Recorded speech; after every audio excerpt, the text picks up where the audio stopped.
First story, Atacama's Secret, Chile, 1987. It was just another job, another long haul across the Atacama Desert. I've driven this route countless times, but nothing could have prepared me for what happened that night in 1987. The desert stretched endlessly before me, a vast expanse of nothingness under a canopy of stars. I remember thinking how beautiful it was, how peaceful. If only I had known what was waiting for me out there in the darkness. The first sign that something was off came when my truck's radio started acting up. At first it was just static, but then it began to cycle through frequencies on its own, faster and faster. I tried to turn it off, but it wouldn't respond. That's when I noticed the lights in my rearview mirror. At first I thought it was another truck, but it was moving too fast, too erratically. My heart started racing as I realized whatever was behind me wasn't from this world. I don't know what possessed me to pull over.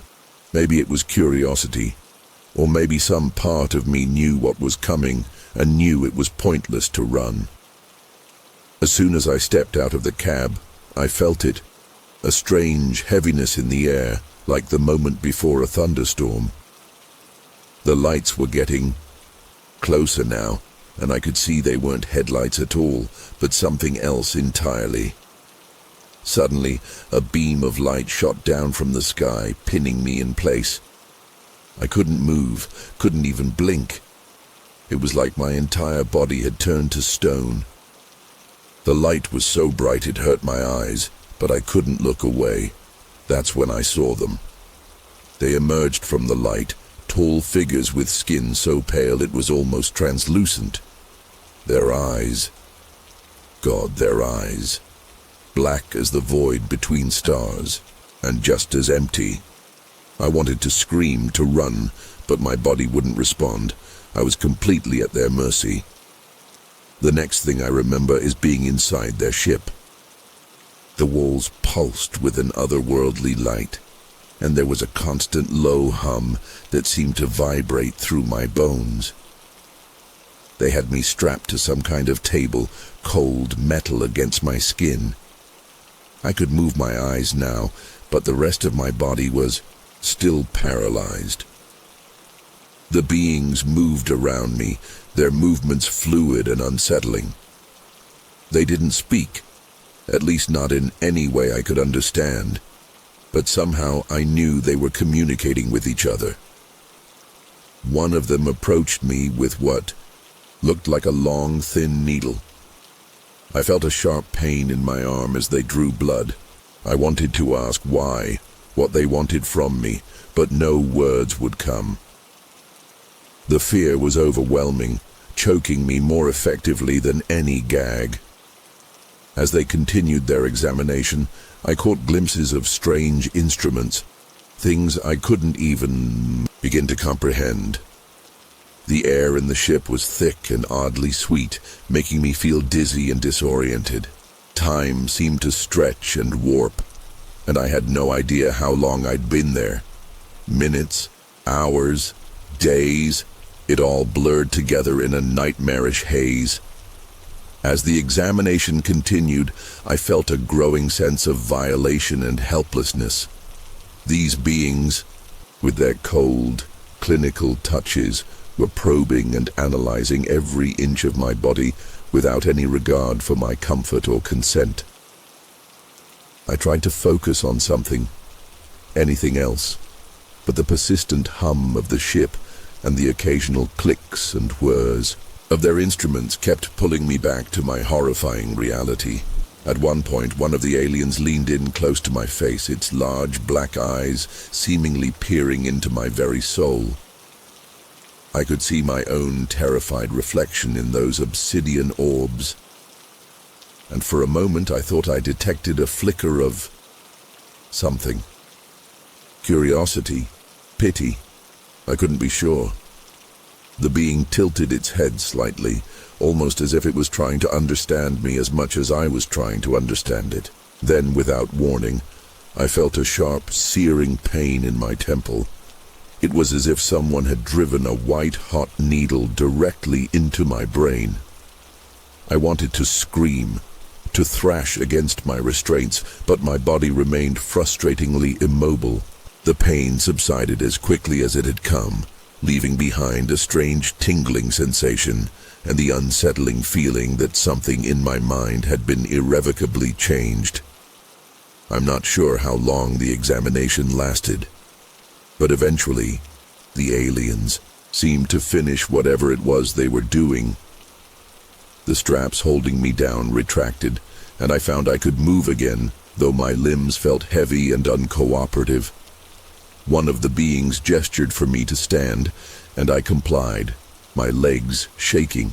Beneath me, they led me through winding corridors that seemed to shift and change as we walked, defying any sense of normal geometry.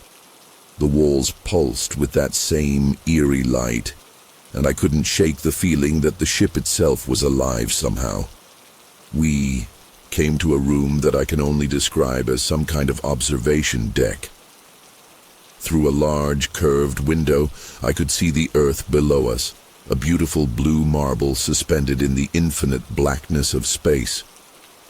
The sight was breathtaking, and for a moment, I forgot my fear, awestruck by the sheer magnitude of what I was seeing. One of the aliens approached me, holding out what looked like a small crystalline device. It gestured for me to take it, and as soon as my fingers touched the cool surface, my mind was flooded with images and sensations. I saw distant worlds, unimaginable technologies, and glimpses of what I can only assume was their home. It was too much to process, and I felt my consciousness beginning to slip away, overwhelmed by the influx of information. The next thing I knew, I was back in my truck, slumped over the steering wheel. The first rays of dawn were just beginning to creep over the horizon, painting the desert in shades of pink and gold.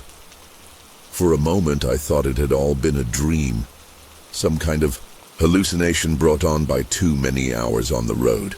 But then I noticed the small, perfectly circular bruise on my arm where they had taken blood, and the lingering ache in my temple. It was real, all of it.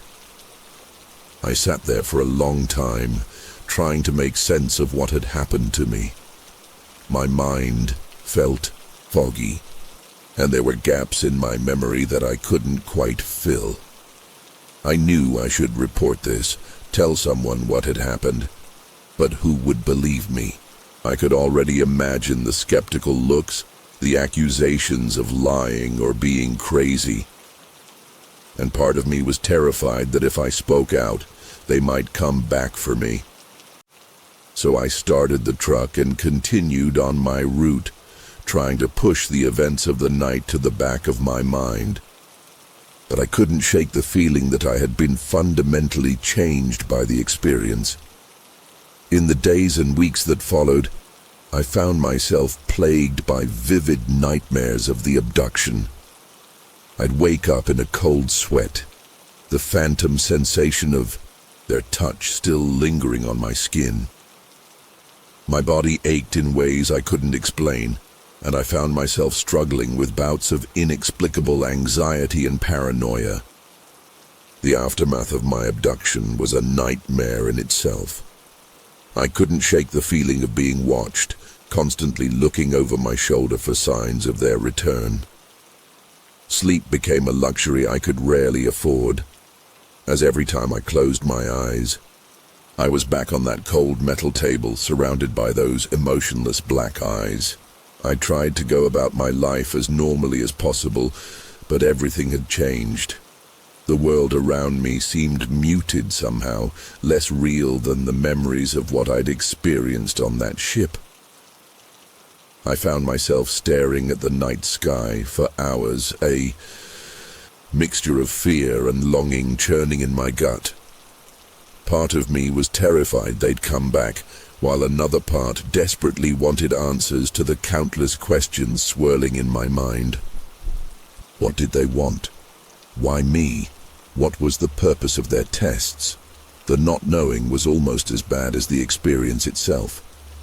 I started noticing strange marks on my body, small scars I couldn't explain, appearing and disappearing at random. Sometimes, I'd wake up with nosebleeds, or find myself in a different room with no memory of how I got there. It was as if my abduction had left a door open in my mind, and now reality itself was becoming fluid and unreliable. As the days turned into weeks, I found myself struggling to maintain my grip on reality. The lingering effects of the abduction were taking their toll, not just mentally but physically as well. I was losing weight rapidly, my appetite all but gone. Dark circles formed under my eyes from lack of sleep, and my hands shook constantly, making it difficult to perform even the simplest tasks. I knew I needed help, but who could I turn to? I couldn't trust doctors. What if they found something in my blood or brain that wasn't human? The thought of being locked away in some government facility, poked and prodded just like the aliens had done, was too much to bear. So I suffered in silence, watching as my life slowly unraveled around me. My work suffered. I couldn't concentrate on long hauls anymore, constantly paranoid that every set of headlights behind me was them coming to take me again. I started seeing things out of the corner of my eye, flashes of pale skin and dark eyes that vanished when I turned to look.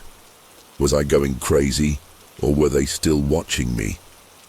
The line between reality and nightmare became increasingly blurred, and I found myself questioning everything I thought I knew about the world. About a month after the abduction, something happened that shook me to my core. I was at home, trying to distract myself with mindless TV, when suddenly every electronic device in my house went haywire. The TV screen filled with static. My phone started frantically cycling through apps, and even my microwave began beeping erratically. Then, as suddenly as it started, everything went dead silent. The silence was deafening, pressing in on me from all sides. That's when I felt it, that same heaviness in the air that I'd experienced in the desert. My heart began to race as I realized what was happening. They were back. I wanted to run, to hide, but my body wouldn't respond. It was like being back on that table all over again, completely at their mercy. A blinding light filled my living room, and I could make out the silhouettes of those tall, slender figures. I tried to scream, but no sound came out. As they approached, I felt my consciousness slipping away, darkness creeping in at the edges of my vision. The last thing I remember before blacking out was one of them reaching out towards me, its long, spindly fingers almost gentle as they touched my forehead. When I came to, I was lying on my couch, sunlight streaming through the windows. Hours had passed, but I had no memory of what had happened. The only evidence that something had occurred was a small triangular mark behind my ear that I'd never noticed before. It was warm to the touch and seemed to pulse faintly, like a second heartbeat.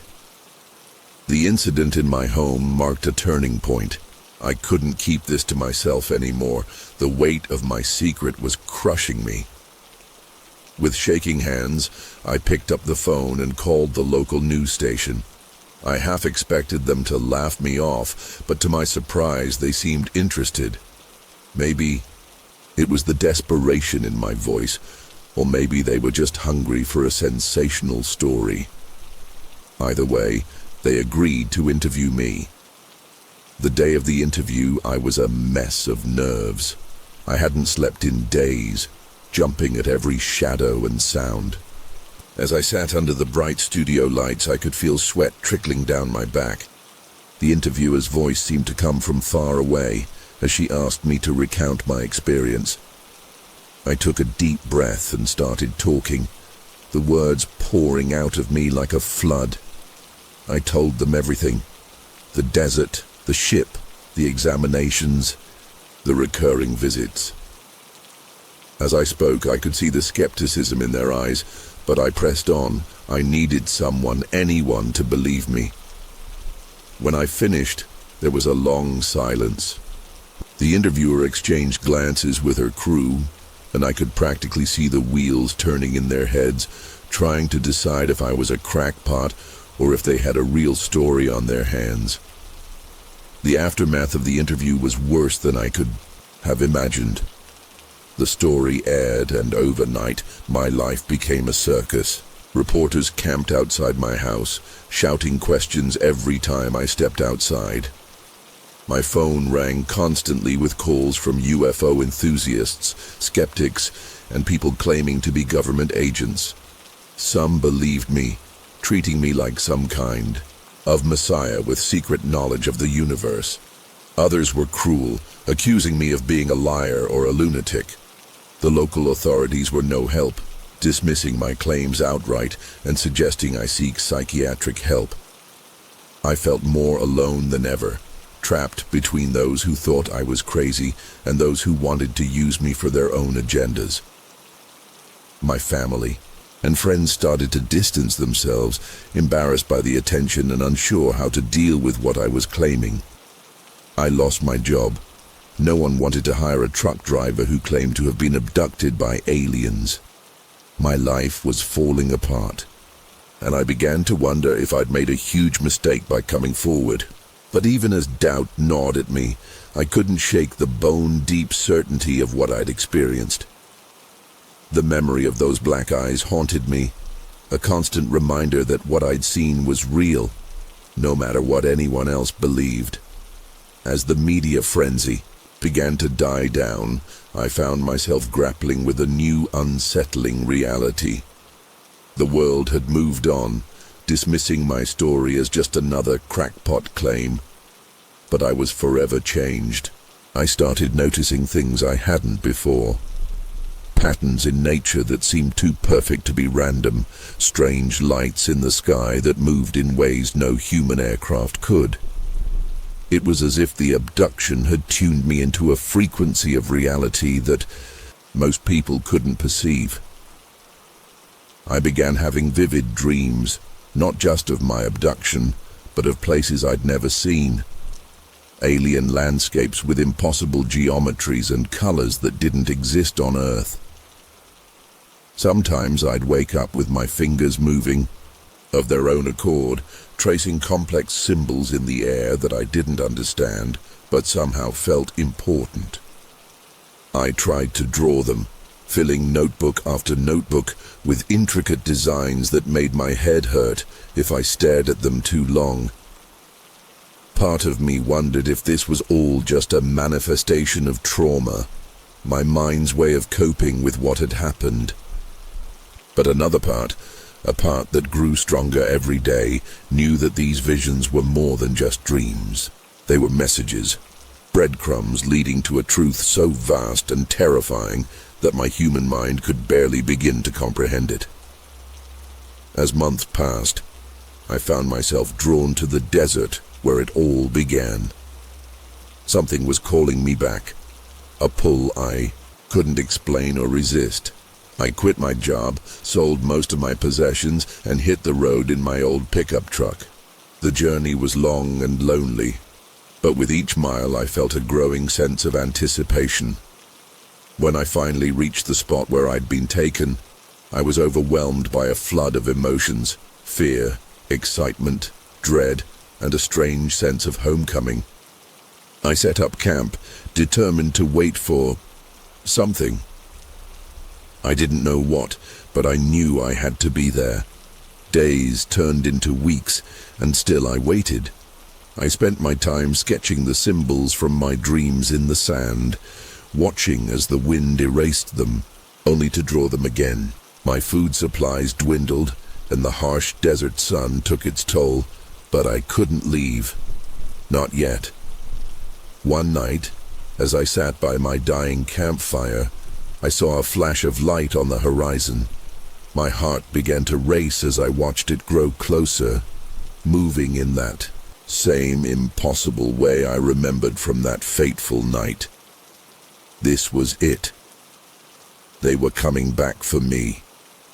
The light grew brighter, enveloping everything around me in a brilliant, otherworldly glow. I stood, my legs shaking, both terrified and exhilarated. This time there was no paralysis, no loss of control. I was here of my own free will, ready to face whatever came next. As the light intensified, I felt a strange sensation, as if my body was becoming less solid, less real. The desert around me began to fade, replaced by the sleek, pulsing interior of their ship. But it was different this time. I wasn't strapped to a cold table or subjected to invasive examinations. Instead, I found myself in what seemed like a vast chamber, surrounded by swirling patterns of light and color that seemed to respond to my thoughts. The aliens were there, those tall, pale figures with their impossibly black eyes. But now, as I looked at them, I saw them differently. They weren't the terrifying abductors of my nightmares, but something far more complex. I sensed an ancient wisdom in them and a profound sadness that I couldn't quite understand. One of them approached me, its movements graceful and unhurried. It reached out, touching my forehead gently. In that moment, everything changed. My mind exploded with understanding, as if a veil had been lifted from my perception of reality. The flood of information was overwhelming, yet somehow I was able to process it all.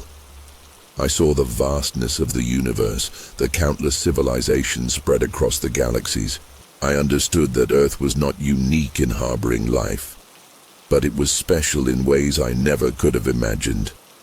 The aliens, no, the beings, showed me glimpses of their history, their purpose.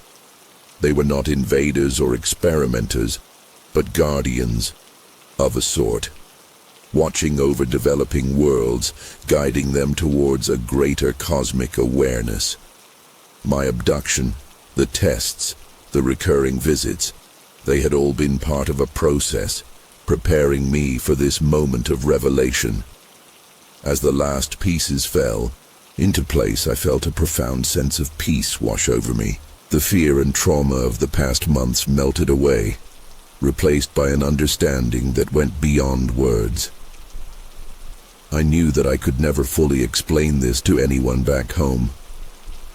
How could I describe colors that don't exist on Earth, or concepts that had no equivalent in human language? As the vision began to fade, I felt myself being gently returned to the desert. The beings communicated one last message, not in words, but in a pure transfer of thought. They would be watching, waiting. Humanity was on the cusp of a great leap forward, and when the time was right, they would return. Not just for me, but for all of us. As I found myself back by my extinguished campfire, the first light of dawn breaking over the horizon, I knew that my life would never be the same. The universe was far vaster, far stranger, and far more wondrous than I had ever imagined. And somehow, impossibly, I had been chosen to bear witness to its mysteries. Second story, Starlit Abduction, Nevada Desert, 1984. It was supposed to be just another night drive through the Nevada desert. The kind of drive I'd done 100 times before, cruising down those long, empty highways under a vast blanket of stars. But July 17th, 1984 turned out to be anything but ordinary. I remember checking my watch as I left the ranch. It was just after 10 p.m. The air was warm and dry, carrying that familiar scent of sage and dust. I had the windows down, radio playing low, just enjoying the solitude. About an hour into the drive, I noticed something odd in my rearview mirror. At first, I thought it was just some other car's headlights way off in the distance. But as I kept glancing back, I realized the light was too high up to be a car, and it was getting closer. Fast. My heart started racing a little, but I tried to stay calm. Maybe it was just a plane, right? But planes don't move like that. This light was darting around erratically, zigzagging across the sky in a way that defied any kind of normal aircraft physics. I slowed down, pulled over to the side of the road, and cut the engine. The silence of the desert rushed in, broken only by the ticking of my cooling engine and my own ragged breathing. I got out of the truck, my boots crunching on the gravel shoulder as I stepped around to get a better look. That's when I saw it clearly for the first time. It wasn't just a light anymore. It was a massive, disc-shaped object, easily the size of a football field, hovering silently about a half-mile away. The thing was ringed with pulsing, multicolored lights that seemed to shimmer and change in a hypnotic pattern. I remember feeling a mix of awe and terror, my mind struggling to process what I was seeing. This couldn't be real, could it? But I knew it was. I could feel the hairs on my arms standing up, like the air was charged with electricity. I fumbled for the disposable camera I kept in the glove box, managed to snap off a couple of shots, though my hands were shaking so bad I doubted they'd come out. That's when things got really weird. The craft suddenly shot towards me, covering that half-mile in the blink of an eye. 1 second it was a distant, hovering object. The next it was right there, looming over me so close I could have reached out and touched it. The silence was deafening, no humming, no engine noise, nothing. Just this enormous craft, defying gravity, hanging there like some impossible mirage. I wanted to run. Every instinct in my body was screaming at me to get back in the truck and floor it. But I couldn't move. It was like I was paralyzed, rooted to the spot by some invisible force. A beam of bluish-white light shot down from the underside of the craft, enveloping me completely. I felt a tingling sensation all over my body, and then weightlessness. I was being lifted off the ground, floating up towards the belly of the ship. I tried to yell, to cry out for help, but no sound came out. My mind was reeling, unable to comprehend what was happening. As I got closer to the craft, I could make out more details. The surface wasn't smooth like I'd first thought, but covered in strange, intricate patterns that seemed to shift and change as I looked at them. It was like trying to focus on a mirage, or a dream that keeps slipping away the harder you try to remember it. Just before I reached the ship, I had one last glimpse of the desert below, my truck, a tiny speck on the ribbon of highway, and then darkness. When I came to, I was in a place that defied description. The room, if you could even call it that, seemed to stretch on forever. Its walls a shimmering, opalescent material that hurt my eyes if I looked at it for too long. The air felt thick and heavy, like breathing underwater, and there was a constant, low-frequency hum that I could feel in my bones more than hear. I was lying on some kind of table or platform, but it wasn't solid. It felt like I was floating on a cushion of air. I tried to move, but my limbs felt impossibly heavy. That's when I realized I wasn't alone. They were standing around me, these beings. I'd always scoffed at those cheesy alien depictions in movies, but now, face to face with the real thing, I found myself wishing for something as simple and comprehensible as a little green man. These creatures were like nothing I'd ever seen or imagined. They were tall, easily 7 or 8 feet, with bodies that seemed to shift and change shape subtly as they moved. Their skin, if you could call it that, was a pale, translucent gray that pulsed with an inner light, like bioluminescent jellyfish I'd seen in nature documentaries. But it was their faces that really got to me.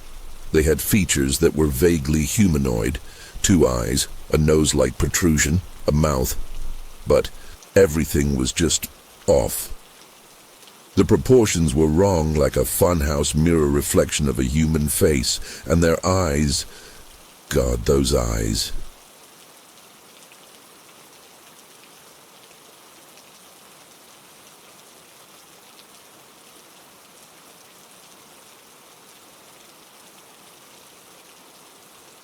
They were huge, taking up most of their faces with no visible pupils or irises.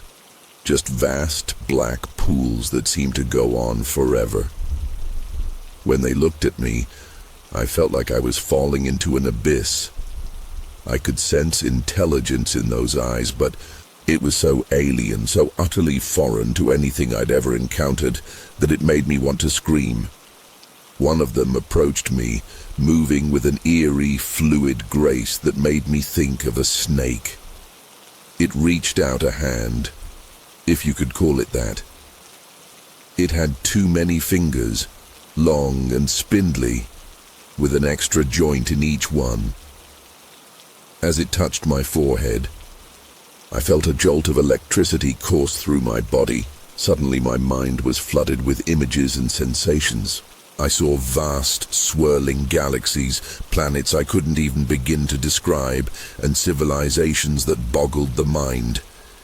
It was like they were downloading information directly into my brain, and it was almost too much to bear. I don't know how long this went on. Time seemed to have no meaning in that place. At some point, they began what I can only describe as an examination. They didn't use any instruments that I could see. It was all done through touch and that strange, invasive mental connection. I felt them probing not just my body, but my mind as well.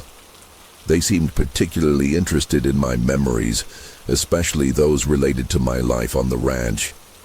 Images of my daily routines, my interactions with the livestock, even mundane things, like fixing fences or repairing machinery. All of it was pulled from my mind and examined with an intensity that was both fascinating and terrifying. Throughout all of this, I couldn't move or speak. I was completely at their mercy, a specimen on a slide being studied by an incomprehensible intelligence. The fear was overwhelming, but there was also a part of me that was in awe of what was happening. I mean, how many people get to experience something like this? As terrifying as it was, I couldn't help but feel like I was witnessing something monumentally important, something that could change everything we thought we knew about the universe and our place in it. As the examination continued, I became aware of a massive screen or projection on one of the shimmering walls. It was like nothing I'd ever seen before. A 3-dimensional display that seemed to hover in midair, showing impossibly detailed images of planets, star systems, and galaxies. The images shifted and changed rapidly, as if I was watching the entire history of the universe unfold before my eyes. I saw worlds with multiple suns, planets with rings that dwarfed Saturn's, and celestial bodies that defied classification. At one point, the display zoomed in on a planet that looked eerily like Earth, but with subtle differences. The continents were shaped differently, and there were structures visible from space that looked like massive geometric patterns etched into the surface. I had a sudden chilling realization that I might be looking at our own planet's future, or perhaps an alternate version of Earth in some parallel universe. The aliens seemed to be communicating with each other as they studied the display, but not in any way I could understand. It was more like pulses of light that moved between Them, accompanied by subtle changes in their skin coloration. I got the distinct impression that they were discussing me, or perhaps using my memories to contextualize what they were seeing on the screen. Just when I thought things couldn't get any stranger, I noticed something that made my blood run cold. Among the aliens examining me, there was one that looked different. It was as if someone had taken features from various Earth animals and combined them with a human form. This being had the general shape of a human, but with the head of what looked like a cross between an owl and a wolf. Its body was covered in a fine, downy fur, and its hands ended in sharp, talon-like claws. But the most unsettling thing was its eyes. They were unmistakably human, filled with an intelligence and emotion that seemed out of place on such an alien face. This hybrid creature approached me, and I felt a wave of empathy and sadness emanating from it. It placed a clawed hand gently on my chest, and suddenly I could hear a voice in my head, not with my ears, but directly in my mind. "We are sorry," it said, the words carrying a weight of sorrow and regret that nearly overwhelmed me. "This is necessary. We mean you no harm, but we must understand. Your kind, your world. It is vital." I wanted to ask why, to demand answers, but before I could even form the thoughts, the hybrid stepped back, and the examination continued. The next phase of the examination was the most intense and invasive yet. I felt a pressure building in. My head, like my skull, was going to explode. Images from my life flashed before my eyes, but they were mixed with scenes I didn't recognize. Alien landscapes, strange technologies, and beings that defied description. It was as if they were comparing my memories and experiences with their own vast repository of knowledge, trying to find connections or patterns. The pressure kept building, and I thought I was going to lose consciousness. Just when I thought I couldn't take any more, there was a sudden release. The aliens stepped back, and I saw them exchanging those pulses of light again, more rapidly this time. The hybrid creature approached me once more, its human eyes filled with what I can only describe as a mix of excitement and concern. "You have shown us much," the voice in my head said. "More than we expected. Your kind has potential, but also great danger. We must consider carefully." Before I could process what that meant, the hybrid placed its hand on my forehead, and everything went black. I woke up gasping for air, my face pressed into the cool desert sand. For a moment I was completely disoriented, my mind struggling to make sense of where I was and what had happened. The first thing I noticed was the silence. That oppressive alien hum was gone, replaced by the familiar sounds of the desert night. Crickets chirped in the distance, and a gentle breeze rustled through the sparse vegetation. I pushed myself up to my knees, my whole body aching like I'd gone 10 rounds with a bull. The night sky stretched out above me, vast and familiar, but now it felt different, threatening. Like at any moment another craft could appear and snatch me up again. I looked around frantically, trying to get my bearings. My truck was there, about 100 yards away, exactly where I'd left it. But something was off. The quality of the light was different. It took me a moment to realize what it was. The sun was starting to rise, but that was impossible. I'd only been gone for, what? An hour? 2 at most? I fumbled for my watch, my hands shaking so badly I could barely read the dial. When I finally managed to focus, I felt like I'd been punched in the gut. It wasn't just sunrise, and it was sunrise 3 days later. 3 whole days. Gone. Just gone. I sat there in the sand trying to wrap my head around it. What had happened during that time? What had they done to me? I ran my hands over my body, checking for injuries or changes. Everything seemed normal, but I couldn't shake the feeling that something fundamental had shifted inside me. I staggered to my feet and made my way to the truck, half expecting it to be a mirage that would disappear as I got closer, but it was real, solid. I climbed in and just sat there for a while, gripping the steering wheel like it was a life preserver. The familiar smell of leather and tobacco helped ground me, reminding me that this was my world, not theirs. I tried to piece together everything that had happened, but it was like trying to hold on to a dream. The more I focused on the details, the more they seemed to slip away. But the emotions, the fear, the awe, the sense of my own insignificance in the face of something so vast and incomprehensible, those remained sharp and vivid. I knew I should start the truck, head back to the ranch, try to come up with some explanation for where I'd been for the past 3 days. But I couldn't bring myself to turn the key. Not yet. Because I knew that the moment I did, the moment I started driving back towards the familiar and the mundane, I'd be leaving something behind. Some part of me would always be in that otherworldly room, floating on that impossible table, staring into those fathomless alien eyes. As the sun crept higher in the sky, I finally mustered the courage to start the engine. The familiar rumble was comforting, a reminder that not everything had changed. I pulled onto the highway, my mind racing. What was I going to tell people?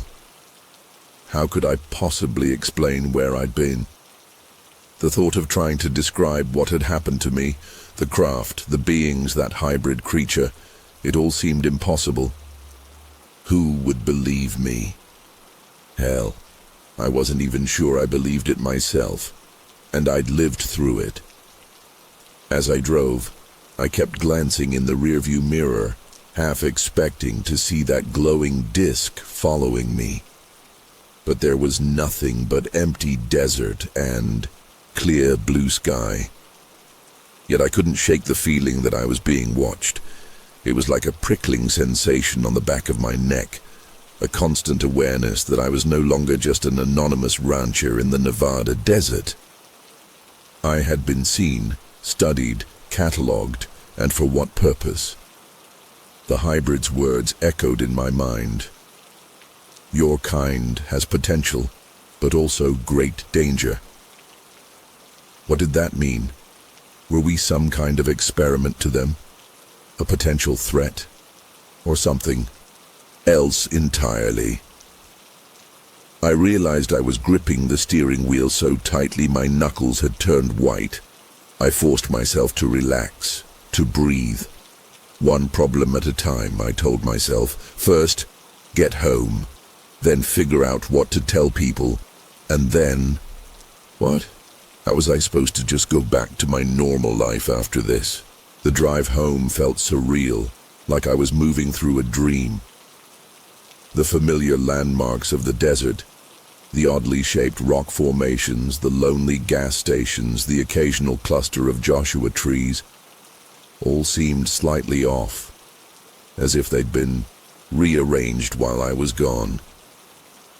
I kept expecting to see something alien, some sign that the world had changed as much as I had. But everything was stubbornly, maddeningly normal. When I finally pulled up to the ranch, I sat in the truck for a long time staring at the house. I could see signs of frantic activity. My foreman's truck was parked haphazardly in the yard, and there were tire tracks everywhere, like people had been coming and going in a hurry. Of course they had. I'd been missing for 3 days. Taking a deep breath, I got out of the truck and walked to the house. Before I could even reach for the door, it flew open, and there was Tom, my foreman, looking like he hadn't slept in days. His eyes widened in disbelief. "Joe? My God, where the hell have you been? We've had search parties out looking for you." I opened my mouth, but no words came out. How could I possibly explain? In that moment, I made a decision that would haunt me for years to come. I lied. I don't know, I stammered. I remember driving out Tuesday night and then nothing. I woke up in the desert this morning. Must have hit my head or something. The lie tasted bitter in my mouth, but what else could I do? Tell them I'd been abducted by aliens, that I'd seen things that defied explanation, that challenged everything we thought we knew about the universe. The next few days were a blur of police interviews, medical examinations, and concerned visits from neighbors and friends. I stuck to my story. Temporary amnesia, possibly from dehydration or a concussion. The doctors couldn't find anything physically wrong with me, which only added to my internal turmoil. I wanted there to be some evidence, some proof of what I'd experienced. But there was nothing. Even the photos I'd taken with my disposable camera turned out to be useless, just blurry shots of the night sky. No sign of the craft that had changed my life forever. As the days turned into weeks, I tried to return to my normal routine. But everything had changed. The night sky, once a source of peace and wonder, now filled me with a mixture of longing and dread. Every unexpected sound made me jump. Every flicker of light in the corner of my eye sent my heart racing.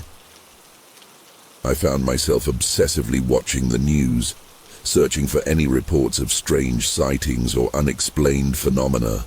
I started reading everything I could find about UFOs and alien encounters, desperate for some validation of my experience. But the more I read, the more isolated I felt. So many of the accounts seemed sensationalized, filled with wild claims and obvious hoaxes. My experience had been different, more subtle, more profound, and in many ways more terrifying. I couldn't shake the feeling that what had happened to me was part of something bigger, something beyond my comprehension. The hybrid's words kept echoing in my mind. We must consider carefully. What were they considering?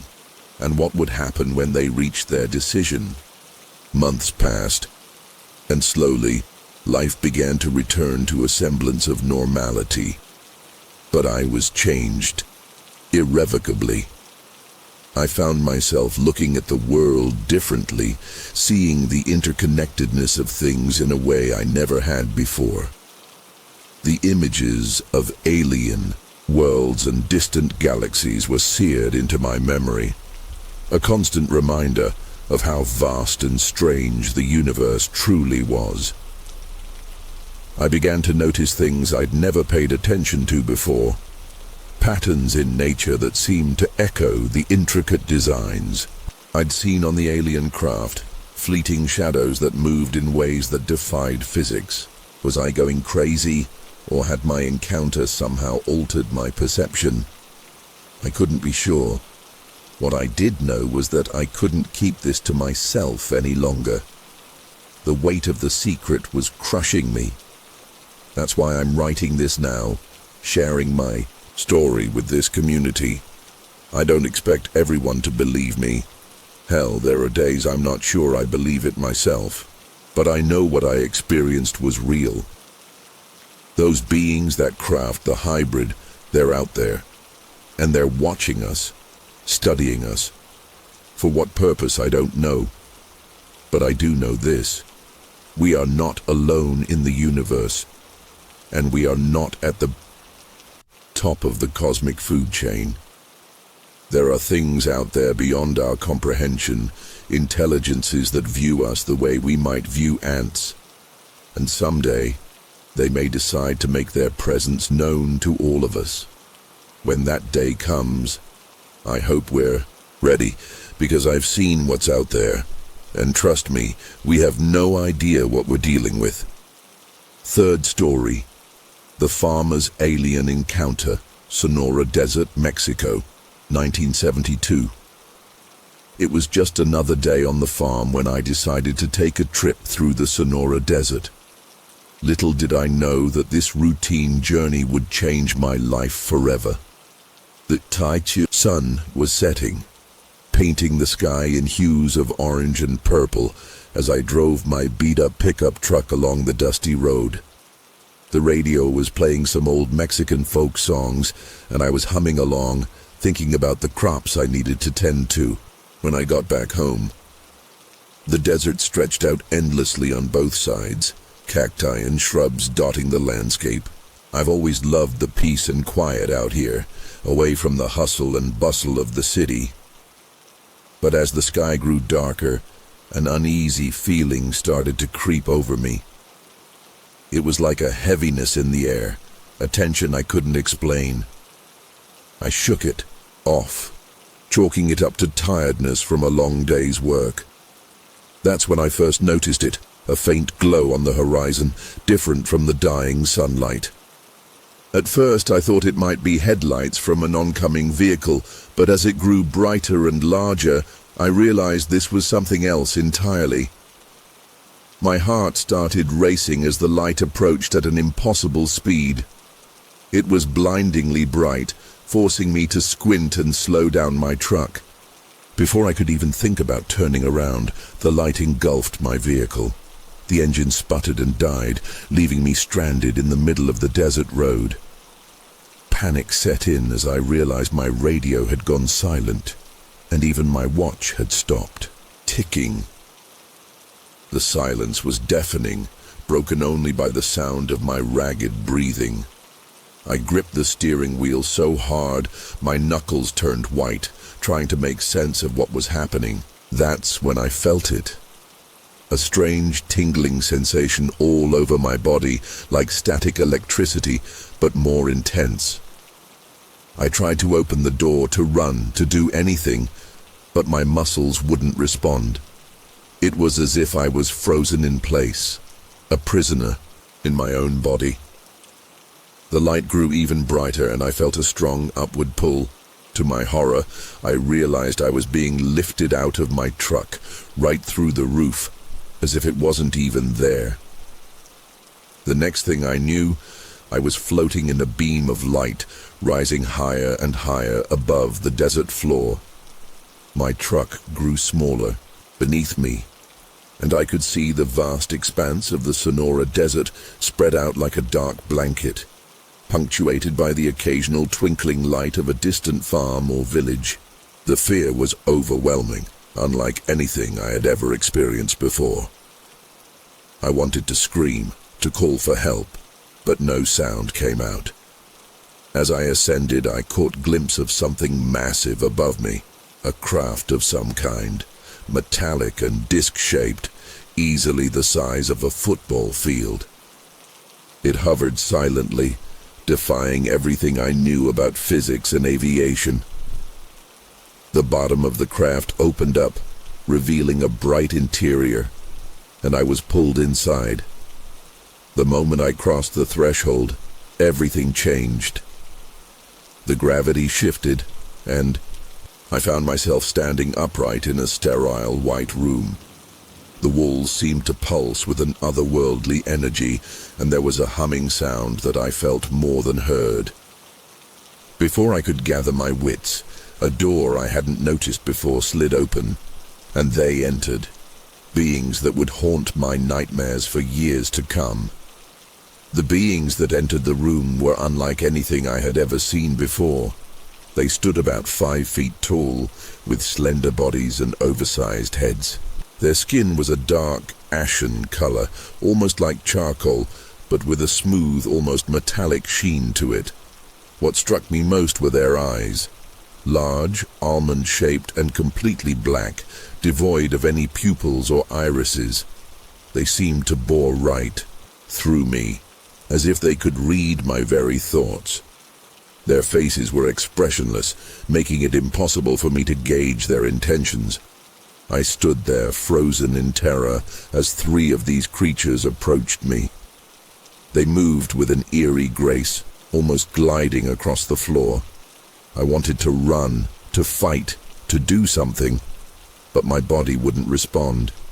It was as if I was under some kind of paralysis, able to observe but not react. The beings surrounded me, their long, slender fingers reaching out to touch my face, my arms, my chest. Their touch was cold, sending shivers down my spine. I tried to speak, to ask what they wanted, but my voice failed me. All I could do was stand there, heart pounding, as they examined me with detached curiosity. Without warning, I felt myself being lifted off the ground. Some invisible force held me suspended in the air as the beings guided me towards a metal table in the center of the room.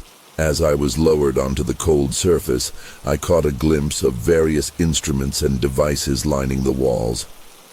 They looked advanced, far beyond any medical equipment I had ever seen.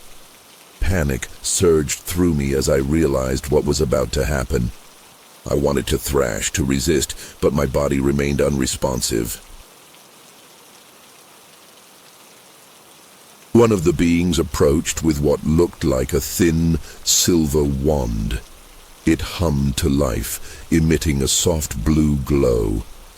As it was brought closer to my face, my vision began to blur. A wave of dizziness washed over me, and I felt my consciousness slipping away. I fought against it, desperate to stay awake, to remember what was happening to me. But it was a losing battle. The last thing I saw before darkness took me was those large black eyes staring down at me, unblinking and utterly alien. I don't know how long I was unconscious. When I came to, I found myself in a different room. This one was dimly lit, with strange symbols and patterns pulsing on the walls in soft pastel colors. I was no longer on the metal table, but floating in some kind of viscous liquid. It wasn't water. It was thicker, almost gel-like, and had a faint greenish tint. Surprisingly, I could breathe normally, as if the liquid was oxygenated. My mind was foggy, and I struggled to piece together what had happened. I tried to move, my arms and legs, but they felt heavy and sluggish. That's when I noticed them. Thin, wire-like probes attached to various points on my body. They didn't hurt, but I could feel a strange tingling sensation wherever they touched my skin. I followed the wires with my eyes and saw that they led to a complex array of machinery surrounding the tank I was in. Lights blinked and displays flickered with information I couldn't begin to understand. I felt exposed, vulnerable, like a specimen in some twisted alien laboratory. And in a way, I suppose that's exactly what I was. As I floated there, trying to make sense of my surroundings, I became aware of a presence in the room. Through the greenish liquid, I could see the silhouettes of the beings moving about, their movements fluid and purposeful. They seemed to be monitoring the equipment, occasionally adjusting dials or tapping on screens. I wanted to call out to them, to demand answers, but no sound would come out when I opened my mouth. Only bubbles escaped, rising lazily to the surface of the tank. Suddenly, one of the beings approached, its large eyes fixed on me. It raised a hand and placed it against the glass. To my shock, I heard a voice in my head, clear as day. "Do not be afraid," it said, though the creature's mouth didn't move. "We are studying you. Your kind fascinates us." The words were emotionless, matter-of-fact, as if they were discussing the weather and not holding me captive in some alien vessel.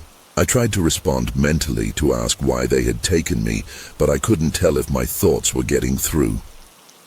The being continued to stare at me, its black eyes unblinking. Then, without warning, images began to flood my mind. I saw Earth from space, a beautiful blue marble suspended in the void. The view zoomed in, racing across continents and oceans, finally settling on the Sonora Desert. I saw myself driving my truck, completely unaware of what was about to happen. The scene shifted, and I was looking at what appeared to be my own DNA, spiraling and twisting. Parts of it were highlighted, and I somehow understood that these were areas of interest to my captors. More images flashed by. Strange planets with multiple suns, vast cities that seemed to be alive. Creatures so bizarre I couldn't even begin to describe them. It was overwhelming, like my brain was being force-fed information it wasn't equipped to handle. I wanted to scream, to beg them to stop, but I was trapped in this mental onslaught with no way to escape. Just when I thought I couldn't take any more, the flood of images stopped. I was back in the tank, gasping and disoriented. The being was still there, watching me with that same impassive expression. "We have shared with you," the voice in my head said. "Now you will share with us." Before I could even process what that meant, I felt a sharp pain in the back of my skull. It was as if someone had driven a white-hot needle into my brain. Memories began to surface, playing out in my mind like a movie on fast forward. I relived moments from my childhood, my first kiss, the day I took over the family farm. But it wasn't just events. I could feel the aliens sifting through my emotions, my fears, my deepest secrets. It was invasive and terrifying, like my entire being was laid bare for them to examine. I tried to resist, to hold something back, but it was futile. They took everything, leaving no stone unturned in the landscape of my mind. When it was finally over, I felt hollow, violated in a way I never thought possible. The being removed its hand from the glass, and I saw what might have been a flicker of satisfaction in those bottomless eyes. Time lost all meaning in that tank. I drifted in and out of consciousness, never sure if minutes or hours had passed. The beings came and went, sometimes alone, sometimes in groups. They would stand around the tank, communicating silently among themselves, occasionally reaching out to touch the glass. Each time they did, I would feel that strange presence in my mind, probing, questioning, analyzing. I began to lose track of who I was, my memories blurring with the alien images they had shown me. Was I Jose Antonio, the simple farmer from Mexico?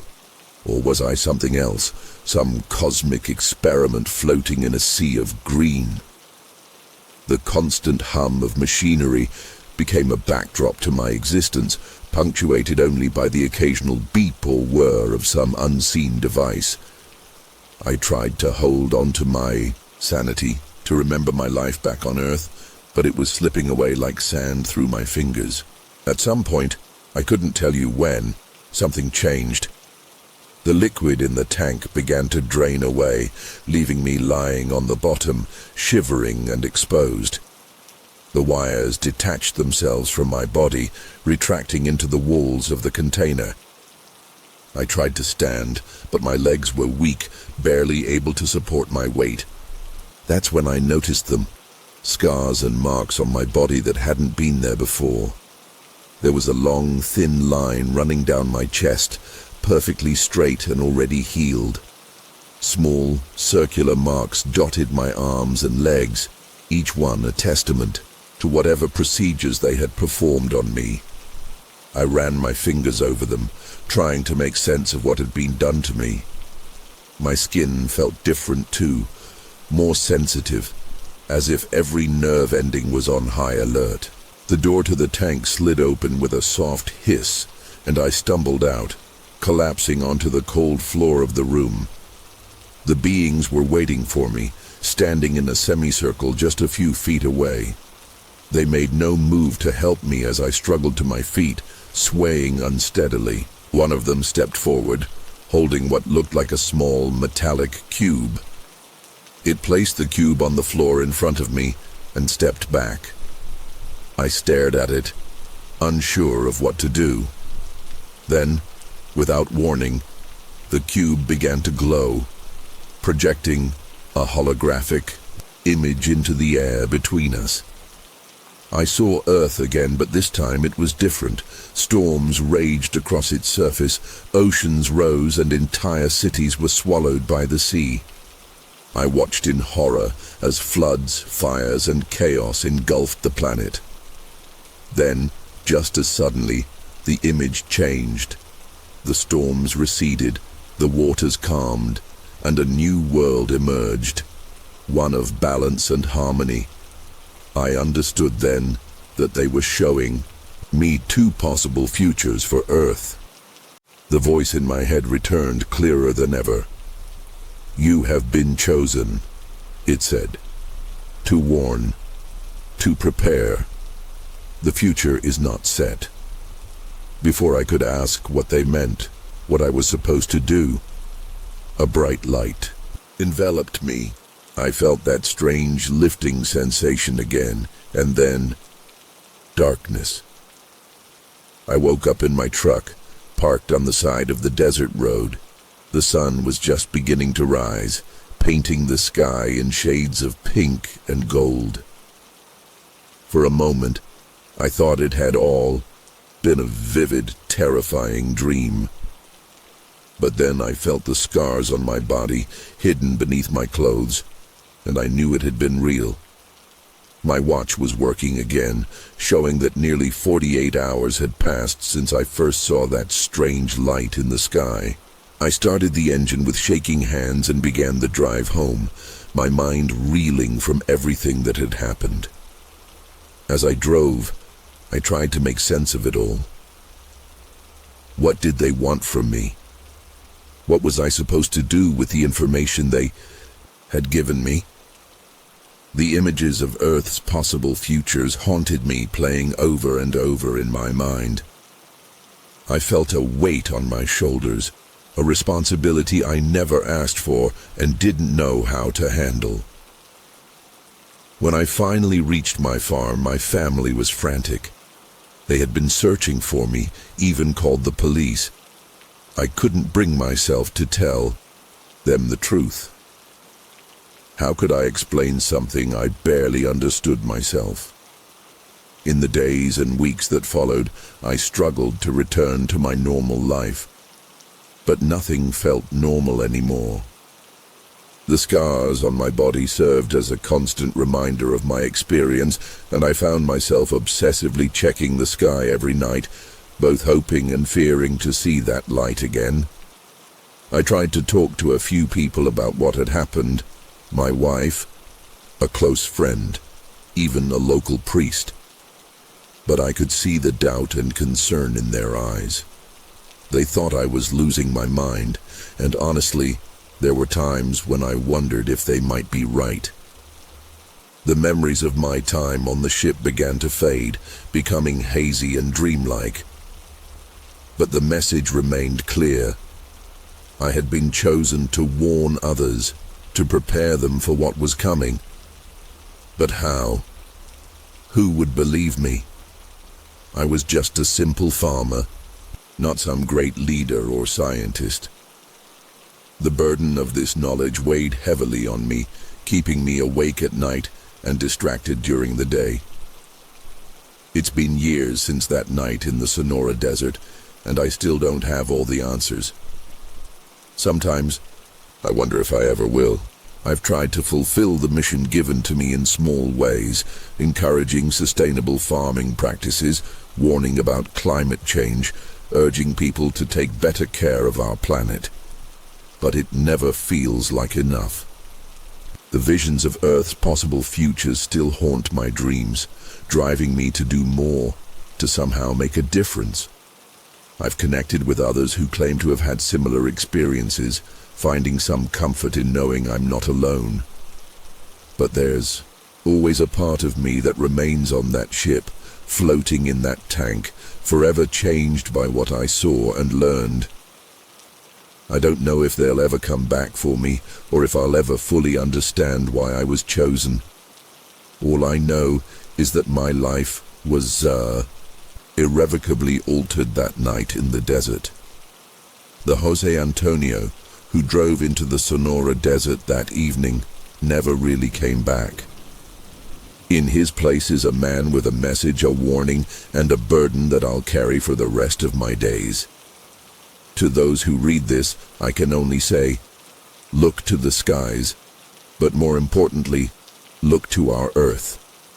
The future is not set, but it's in our hands. And sometimes on quiet nights when the stars shine bright, I swear I can still hear their voices in my head, urging me to keep trying, to keep warning, to keep hoping for a better tomorrow.